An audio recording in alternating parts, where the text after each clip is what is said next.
Pakistan Air Force intelligence officials are concerned that India could gain sensitive J-10CE technical data through growing defense cooperation with Uzbekistan, potentially exposing vulnerabilities in its radar, electronic warfare and sensor systems. Mazagan Dock Shipbuilders is constructing a new 12,000-ton floating dry dock to significantly expand its ship repair, refit and maintenance capacity for future Indian Navy projects.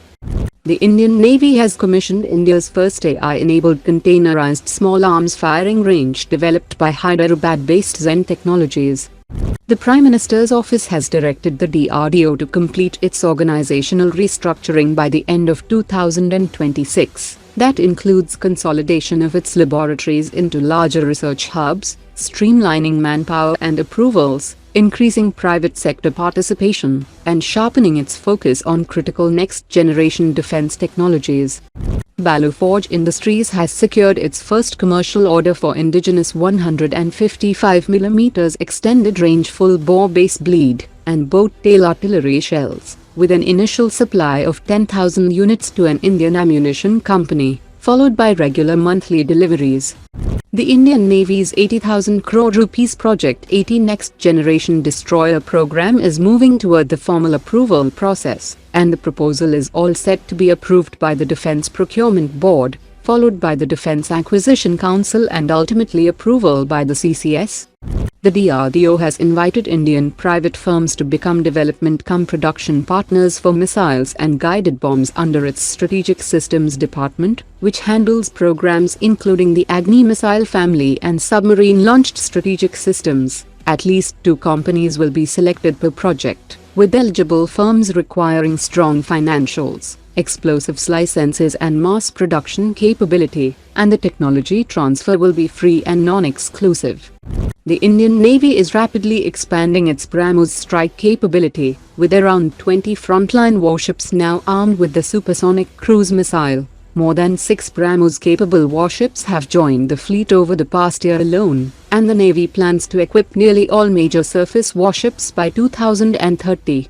Indo-Russian Rifles Private Limited has produced and test-fired the first fully indigenized AK-203 rifle, with every component and raw material now sourced within India. The joint venture is producing 6 lakh AK-203 rifles, with completion now targeted by December 2030, nearly 2 years ahead of the original schedule.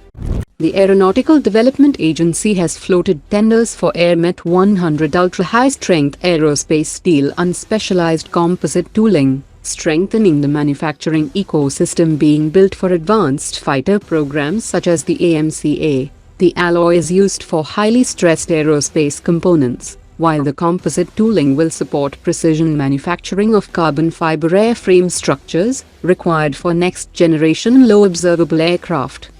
Hindustan Aeronautics Limited is preparing to start limited series production of the Tejas Mk2, even before developmental flight testing is completed, avoiding the long production delays experienced with the original Tejas program. Manufacturing of around 6 to 8 limited series production fighters will begin from 2028, allowing the Indian Air Force to evaluate the aircraft and also integrate weapons while flight testing continues. Hindustan Aeronautics is already preparing production tooling and assembly lines alongside prototype development, enabling a faster transition to serial production. Full-rate production is targeted around 2029, eventually reaching 16 to 24 Tejas Mk2 fighters annually.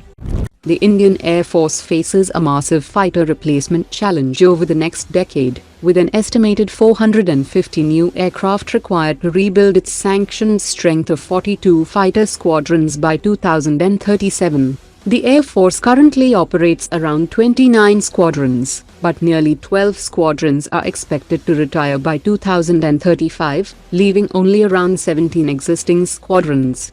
To reach the sanctioned strength of 42, the Air Force would therefore need roughly 25 new squadrons, equivalent to around 450 fighters.